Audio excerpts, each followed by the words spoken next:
그냥 거주 목적이라면 당장 커뮤니티 같은 것도 좋지만 장기적으로 봤을 때는 입지가 굉장히 좋은 그런 구축들 잘 찾아내면 좋을 것 같고, 지금처럼 신축이 굉장히 선호하고 있는 이런 시기는 반대로 구축은 굉장히 저평가 받고 있는 거거든요. 그래서 이런 시기에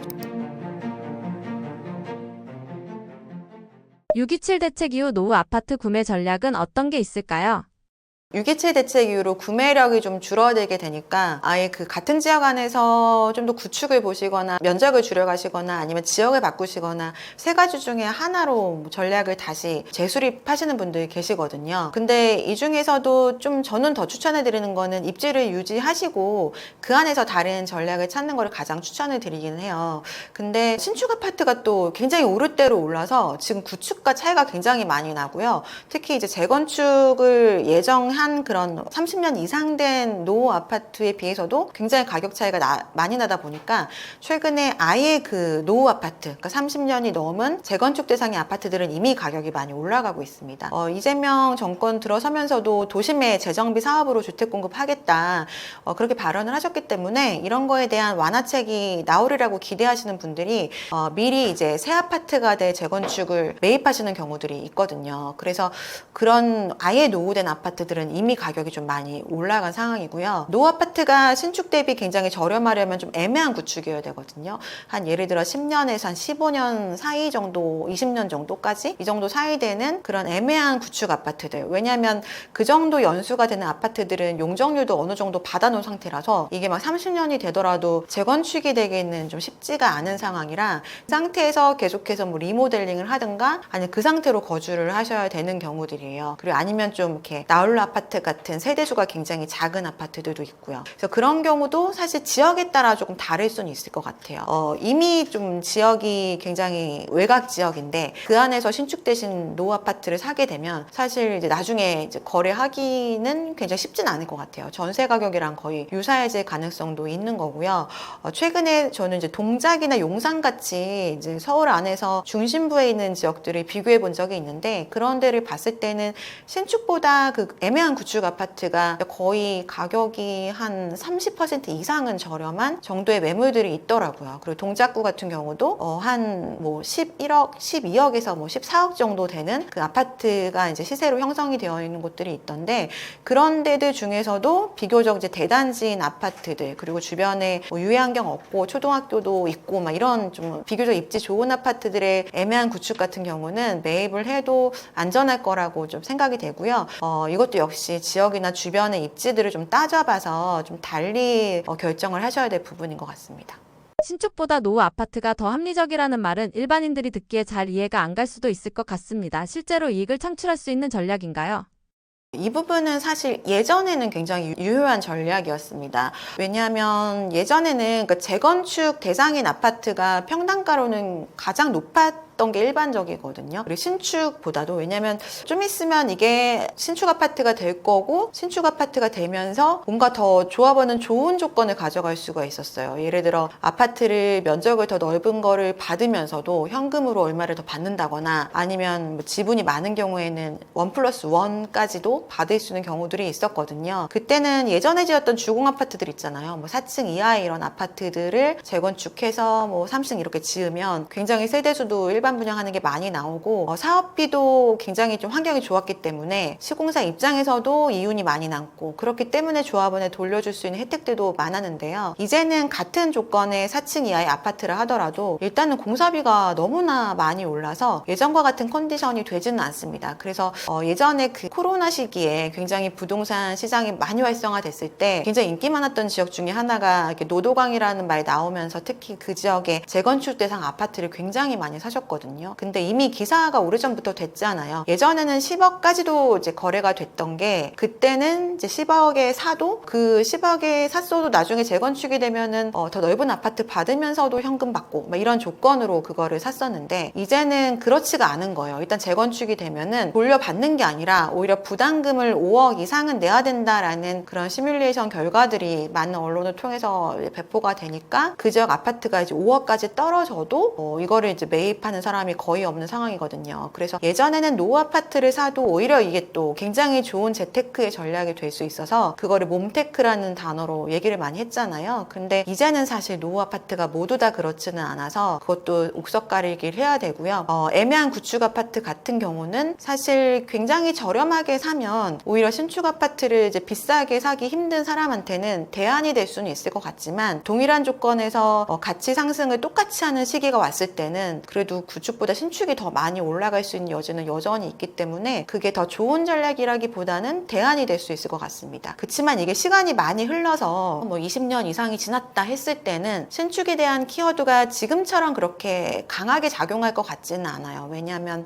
요즘에 가장 뭐 프리미엄 아파트, 고가 아파트로 가장 좀 이름이 많이 나오고 있는 원베일리 아파트가 30년, 40년 지난다고 해서 다시 재건축되지는 않겠죠. 그래서 신축이라는 거를 굉장히 선호하는 이유가 똑같은 입지에 있지만 이 아파트의 설계가 굉장히 계속해서 발전이 되고 특히나 그 안에 있는 커뮤니티가 구축과 신축이 비교할 수 없을 정도로 너무나 퀄리티가 다르잖아요. 그러니까 그게 정말 개인의 삶의 질까지 달라지게 할 정도로 굉장히 좀 고급화되고 있기 때문에 신축을 선호하는 거거든요. 근데 그게 우리나라에만 있는 현상인 것 같아요. 우리나라가 워낙에 아파트가 비중이 거의 65% 정도 되고 또 이 아파트를 때가 되면은 계속해서 새 걸로 바꿔주면서 좋은 환경과 뭐 이렇게 현금 보상까지 해주는 그런 이제 자동적인 뭔가 시스템이 있었는데 이게 이제는 당연하게 되는 게 아니잖아요. 지방은 이미 오래전부터 재건축이 잘 안 되고 있고 서울도 이제 머지않아서 이제 그런 환경이 올 수 있기 때문에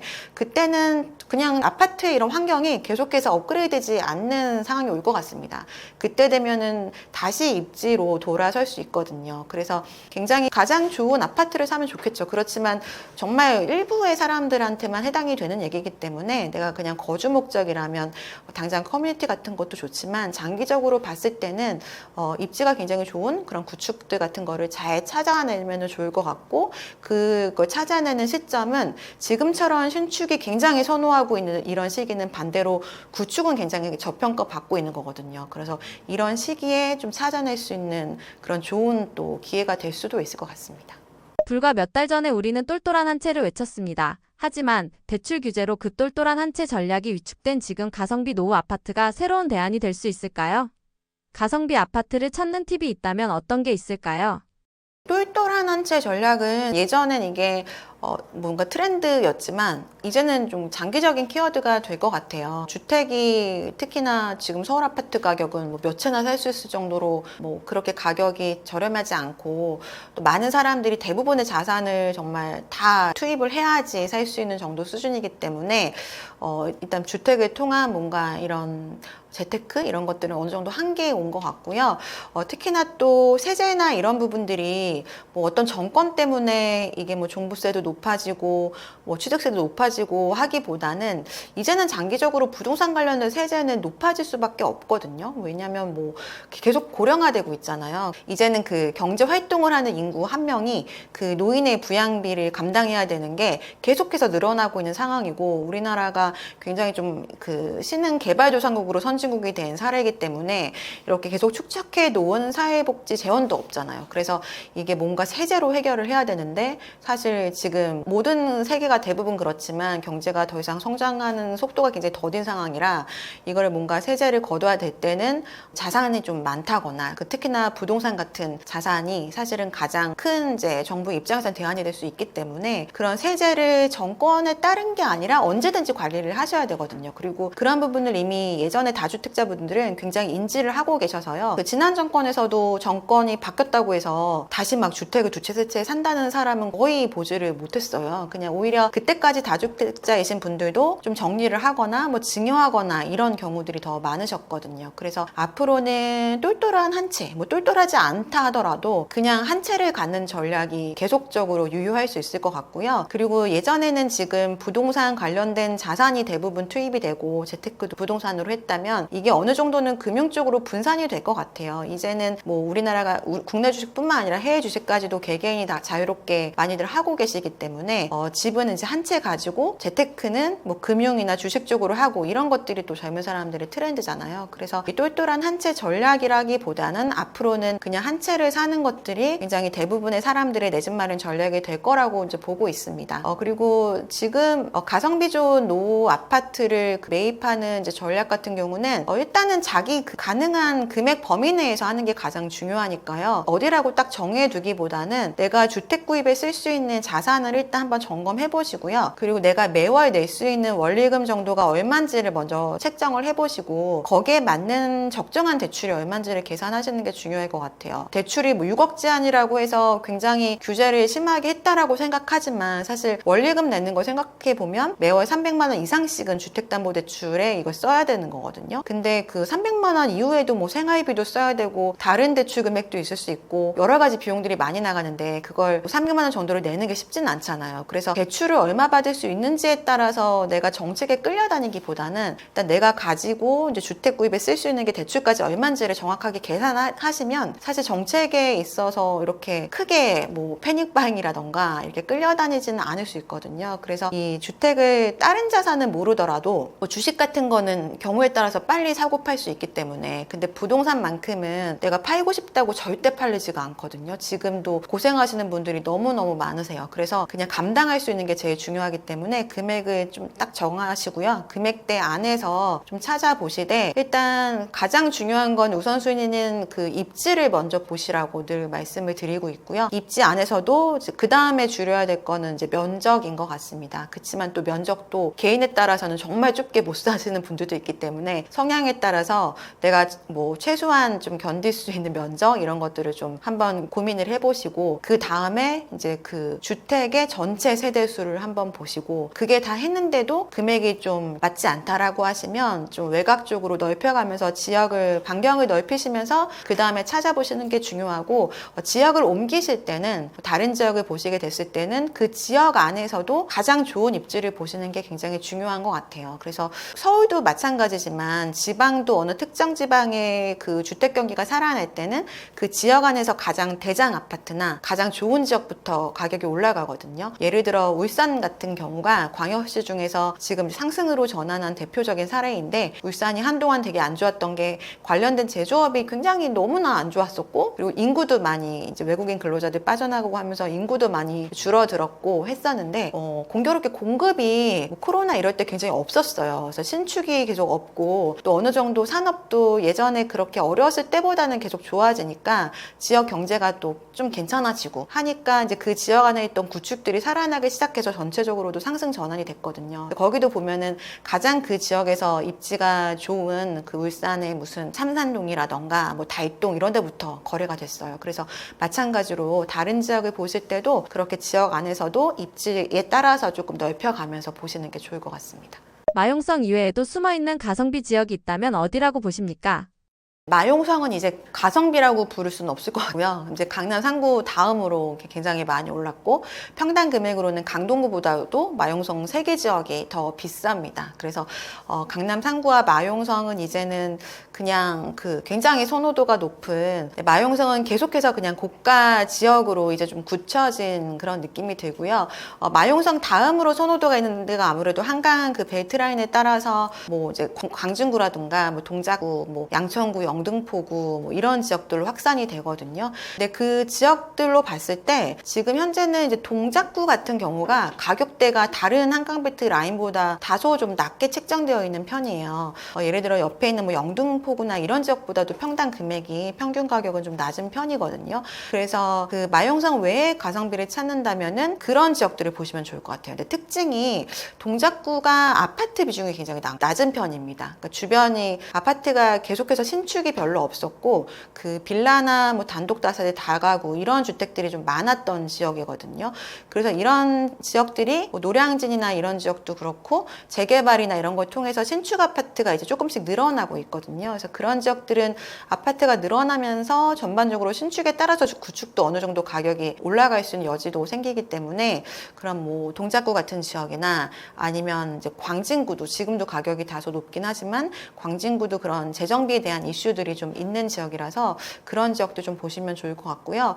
아무래도 지금은 서울 안에서 이제 대부분이 많이 올랐고 또 외곽 같은 경우에는 오랫동안 가격이 제자리고 해서 지금보다 나중에 더 올라갈 수 있는 여지가 있는 곳들은 재정비 사업들이 꽤나 진행된 그런 지역들입니다. 그래서 그런 지역들은 말씀드린 뭐 동작구나 아니면 광진구 쪽이나 아니면 송파구의 이제 그 예전 뉴타운 지역들 이런 몇 개의 지역들이 앞으로 이제 대단지의 신축들이 들어올 지역이기 때문에 그렇게 되면은 신축은 좀 비싸겠죠. 그렇지만 그 지금 현재 있는 구축들의 괜찮은 입지의 대단지들도 따라서 좀 더 올라갈 가능성이 있기 때문에 그런 데들이 좀 괜찮은 입지 중에서 남아있는 가성비 지역인 것 같습니다. 노후 아파트 투자가 단순히 싸다고 해서 덜컥 계약할 수는 없을 텐데 실수요자가 놓치기 쉬운 핵심 체크 포인트는 무엇일까요?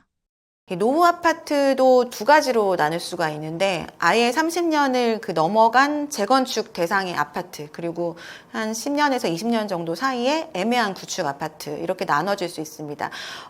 그 애매한 연수의 아파트랑 30년이 넘어간 아파트랑 굉장히 다르거든요. 왜냐하면 그 10년에서 한 20년 정도 된 아파트들은 준공을 그 전에 했다라는 건데 그때는 예전처럼 그렇게 뭐 저층의 아파트가 많지가 않았어요. 보통은 한 12층, 15층, 20층까지도 지어진 경우들이 좀 많아서 그거를 이제 멸실하고 짓는다고 해서 일반 분양분이 많이 나오지가 않거든요. 그래서 사업성이 굉장히 떨어지기 때문에 이게 뭐 30년이 된다고 해서 재건축이 될지가 굉장히 미지수인 경우들이고 30년에 넘어간 아파트들은 그래도 대부분 재건축이 대상이 된 아파트들이 많기는 합니다. 근데 둘 다 좀 저렴할 수는 있거든요. 30년이 넘어간 아파트들 같은 경우는 입지가 뭐 강남은 지금 굉장히 가격이 높고 외곽 지역 같은 경우는 그 한참 때 가격보다는 거의 반 정도로 떨어진 매물들도 있거든요. 그 30년이 넘어간 아파트를 볼 때 체크하셔야 될 부분은 재건축을 했을 때 내가 부담해야 될 금액이 어느 정도 수준인지를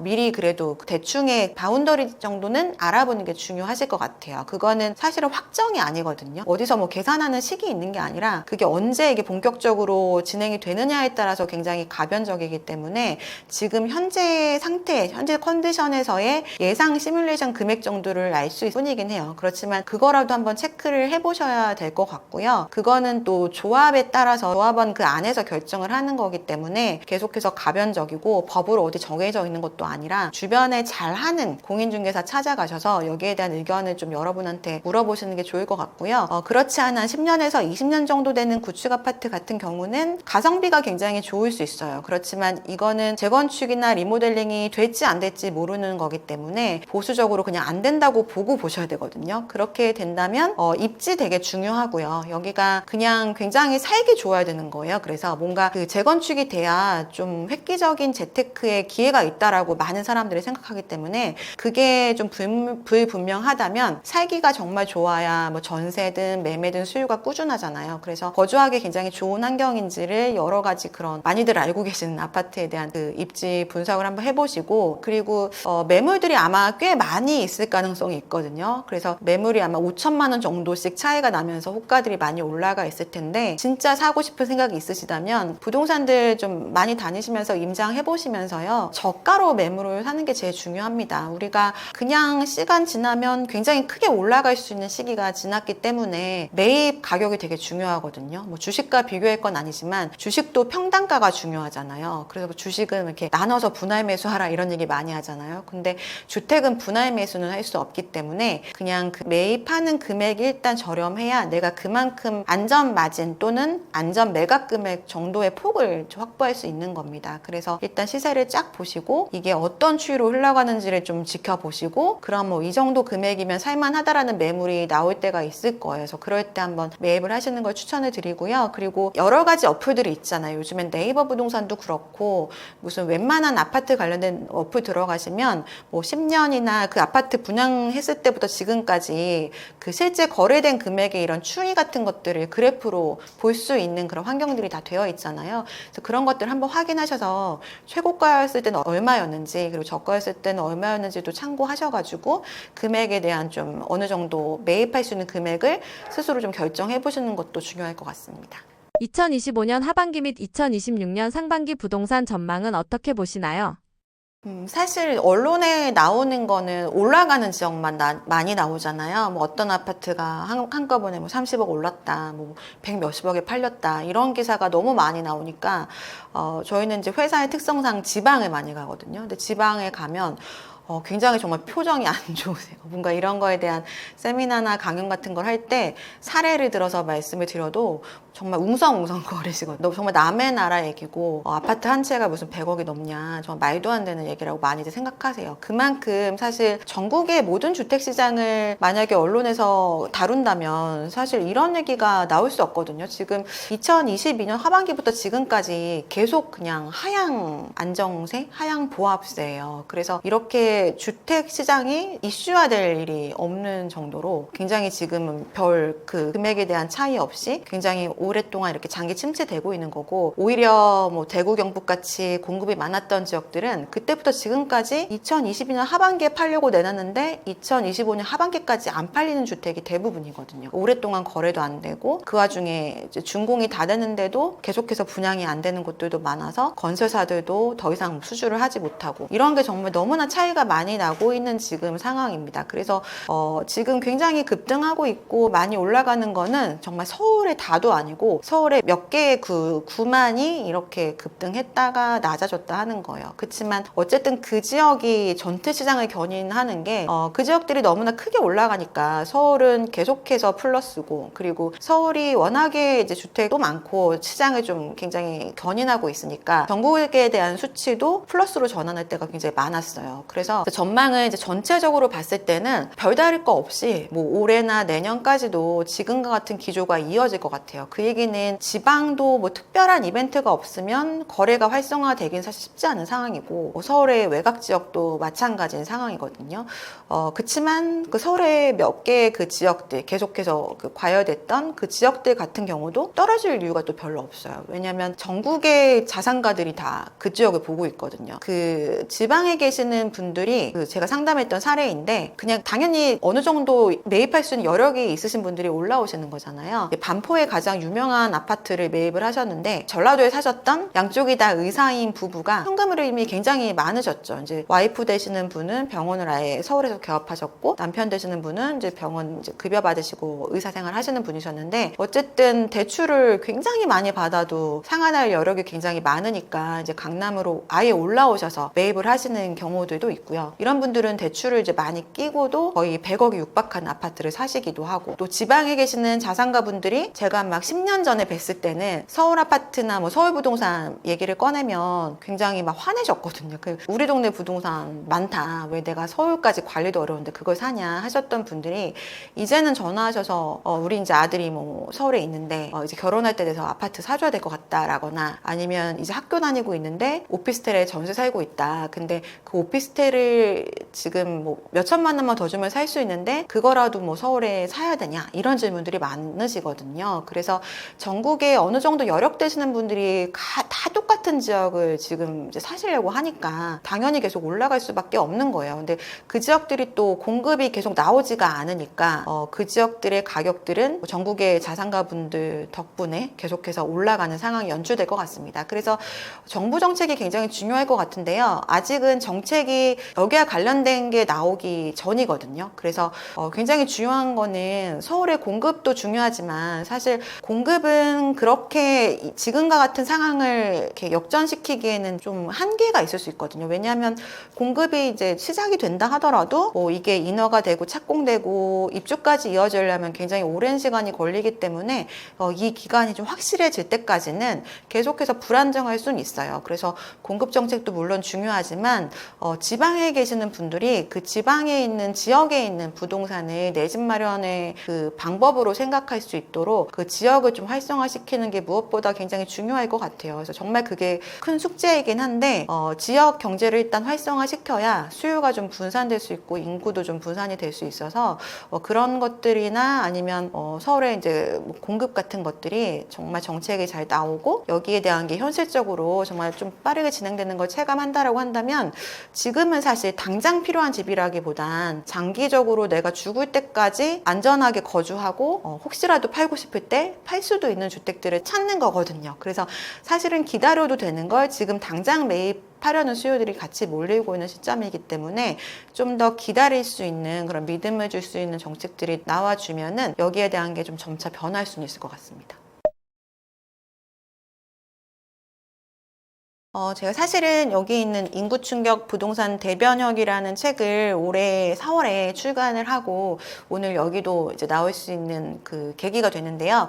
이 책을 썼던 거는 사실 저는 부동산 쪽에서 계속 뭔가 활동을 하고 있기는 하지만 부동산에 대한 뭐 투자를 굉장히 권하거나 하지는 않습니다. 그냥 고객들의 그 니즈에 맞춰서 지금 한 15년 정도 계속 상담도 했었고 그 이전에는 뭐 시행이나 건설이나 운영 같은 쪽에서 실무 경험도 있거든요. 그래서 쭉 이렇게 부동산의 트렌드를 그래도 20년 이상 이렇게 봤을 때 최근이 굉장히 이제 급격하게 트렌드가 변하는 걸 굉장히 체감을 하고 있어요. 특히나 코로나 그 이후부터는 굉장히 다르게 뭔가 흘러가고 있구나라고 생각을 하고 있어서 어떤 질문에는 사실 그 즉답을 하기가 어려울 정도로 잘 모르겠다 이런 것들이 있거든요. 왜냐하면 정말 그 근본적인 이유를 좀 생각해 봤을 땐 여기에 있는 그 인구 충격인 것 같아요. 그러니까 인구가 감소하고 있다라는 게 어떤 분들은 제가 이런 얘기하면 뭐 댓글에 인구 얘기 지겹다 이렇게 하시는 분들도 계시더라고요. 근데 사실 예전에는 인구가 감소하기 전의 얘기고 지금은 정말 인구가 본격적으로 감소를 하고 있고요. 감소하는 속도가 합계 출산율로 예상을 할 수가 있는데 지금이 이제 합계 출산율이 0.72 정도잖아요. 그러면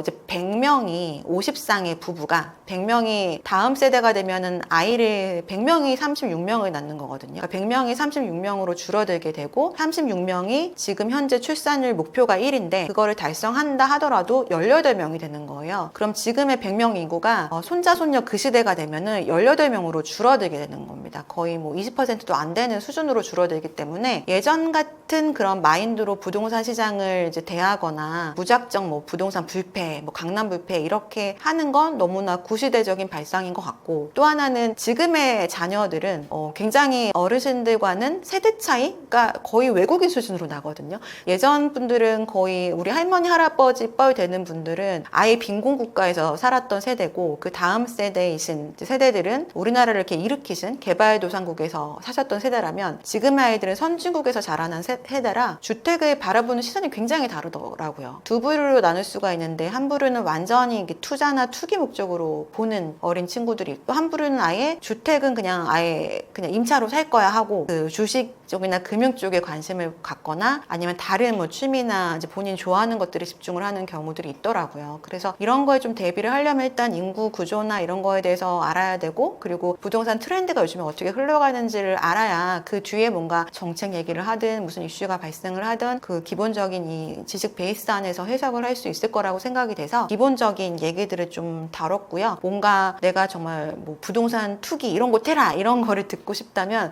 사실은 좀 안 맞을 수는 있지만 전반적인 이제 시대의 흐름을 읽기에는 좀 좋은 책이 될 수 있도록 열심히 집필했습니다.